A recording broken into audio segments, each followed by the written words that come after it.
Bismillahirrahmanirrahim. Alhamdulillahirabbil alamin wassalatu wassalamu ala Rasulillah wa ala alihi wa sahbihi ajma'in. Rabbi shrah li sadri wa yassir li amri wahlul 'uqdatam min lisani yafqahu qawli wa la hawla wa la quwwata illa billahil 'aliyyil 'azim. Saya Muhammad Saleh bin Syekh Yusuf daripada Universiti Islam Antarabangsa Sultan Al-Halim Mu'azzam Shah Kuala Lumpur Kedah Darul Aman.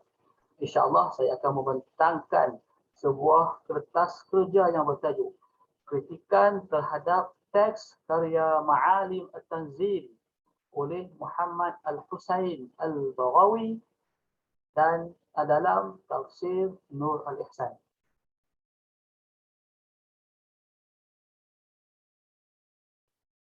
Para ulama Melayu Nusantara telah bergiat cerdas dalam menghasilkan karya dalam pelbagai bidang pengajian Islam. Bidang-bidang tersebut seperti fiqh, aqidah, tasawuf, hadis dan tafsir Al-Quran. Salah satu karya yang ditulis dalam bidang tafsir Al-Quran tersebut ialah tafsir Nur Al-Ihsan yang dihasilkan oleh Syekh Muhammad Sa'id bin Umar.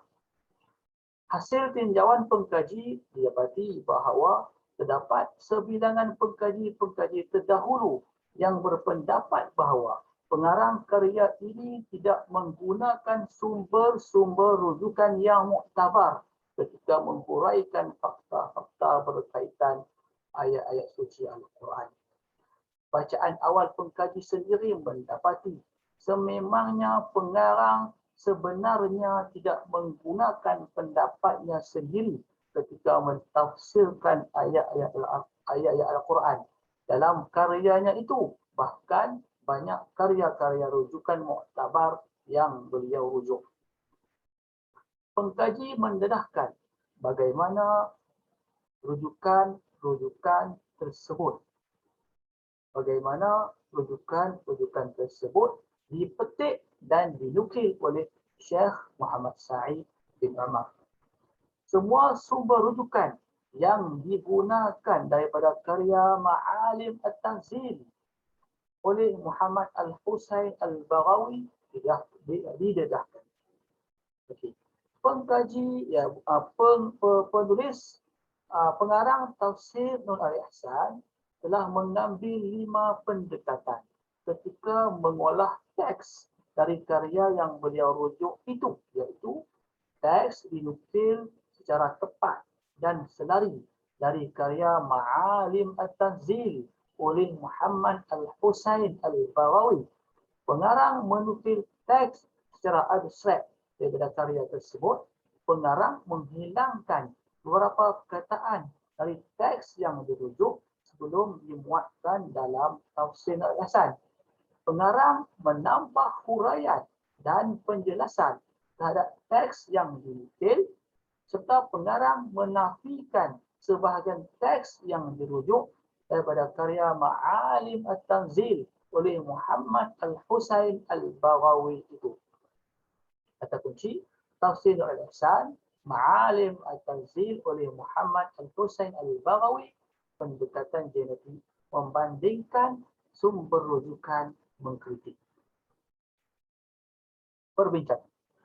Penyelidikan ini dilakukan terhadap 5 aspek yang dibincangkan dalam tafsir Nur Al-Ihsan, iaitu sabab nuzul ayat, hadis-hadis Nabi SAW, kisah-kisah dari sumber al-Isra'iliyat, ayat-ayat al-Nasikh dan al-Mansukh, dan teks mengenai fadilat-fadilat. Hanya terdapat 2 aspek yang ada kaitan dengan karya Ma'alim At-Tanzil yang dibincangkan oleh pengarang, iaitu hadis-hadis Nabi dan kisah-kisah al-Isra'iliyat. Pengarang memperhatikan 5 kaedah ketika memindahkan teks dari Ma'alim At-Tanzil ke dalam tafsir Al-Ihsan. Beliau memindahkan teks secara tepat dan selari, menukil teks secara abstrak, menghilangkan beberapa perkataan yang terdapat dalam teks Ma'alim At-Tanzil, menambah keterangan terhadap teks yang dipetik dan menambah dan menyanggah teks yang dirujuk. Dapatan kajian. Rumusan dapatan adalah seperti berikut. Pertama, ketika pengarang memetik teks dapatan ini adalah berkaitan dengan bagaimana pengarang menukil teks. Apakah cara pengarang menukil teks daripada karya Ma'alim At-Tanzil, kemudian beliau memuatkan teks tersebut dalam tafsir Ihsan. Kita nak tengok apakah pendekatan, apakah cara yang beliau ambil, apakah cara yang beliau buat ketika beliau menukil teks tersebut. Okay. Pertama, pengarang memetik teks secara tepat dari karya tersebut, di mana teks yang ditulis olehnya sama dengan teks asal dari karya teks Ma'alim At-Tanzil. Kaedah ini merangkumi 4 teks keseluruhannya, iaitu 16%, iaitu 3 teks berkaitan hadis Nabi SAW dan 1 teks kisah-kisah Al-Isra'iliyah. Kedua, pengarang meminjam makna teks yang terdapat dalam teks karya Ma'alim At-Tanzil dan kemudian beliau mengolah makna teks itu lalu dijadikan sebagai teksnya sendiri. Terdapat 8 teks, iaitu 32%, di mana pengarang merujuk kepada karya Ma'alim At-Tanzil dengan kaedah kedua ini, iaitu 5 teks mengenai hadis Nabi dan 3 teks tentang kisah-kisah Al-Isra'iliyah.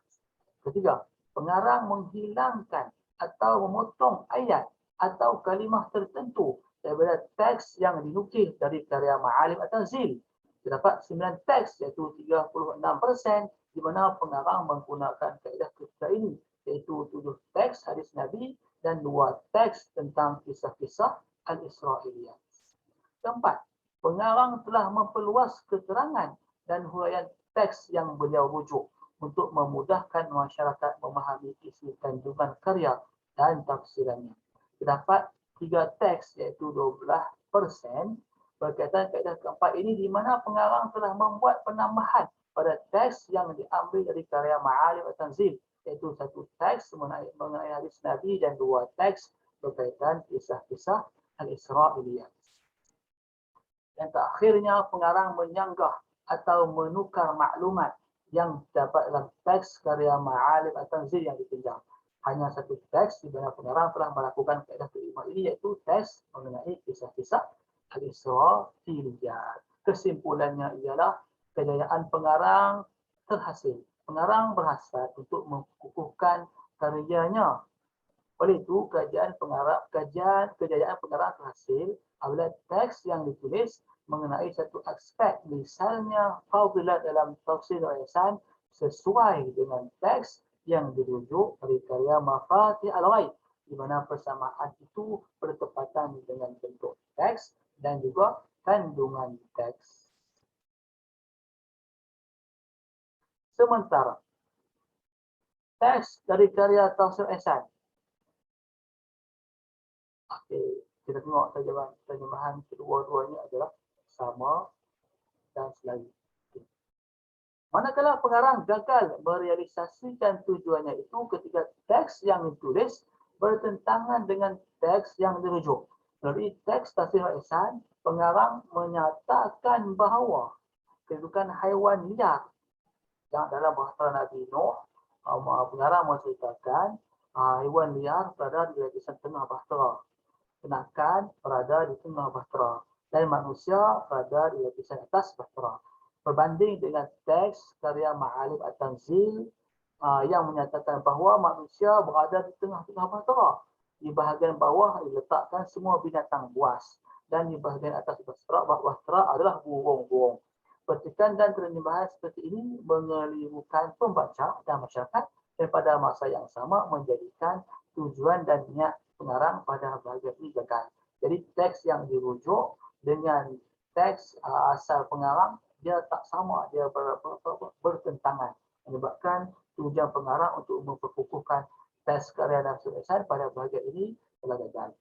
Okay. Dan akhirnya berdasarkan analisis yang telah dibuat, karya Ma'alim At-Tanzil dijadikan rujukan oleh Syekh Muhammad Sa'id terhadap 2 aspek yang terdapat dalam Tafsir Ihsan, iaitu hadis Nabi mewakili 16 teks, iaitu 64%, dan 9 teks 36% berkaitan kisah-kisah Al-Israiliyat.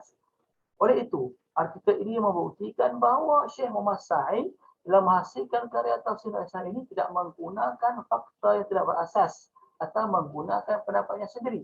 Hal ini disebabkan beliau telah menjadikan karya Ma'arif At-Tanzil sebagai salah satu karya yang menjadi rujukannya dalam mentafsirkan ayat-ayat suci Al-Quran.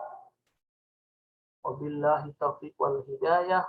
Wassalamualaikum warahmatullahi ta'ala wabarakatuh.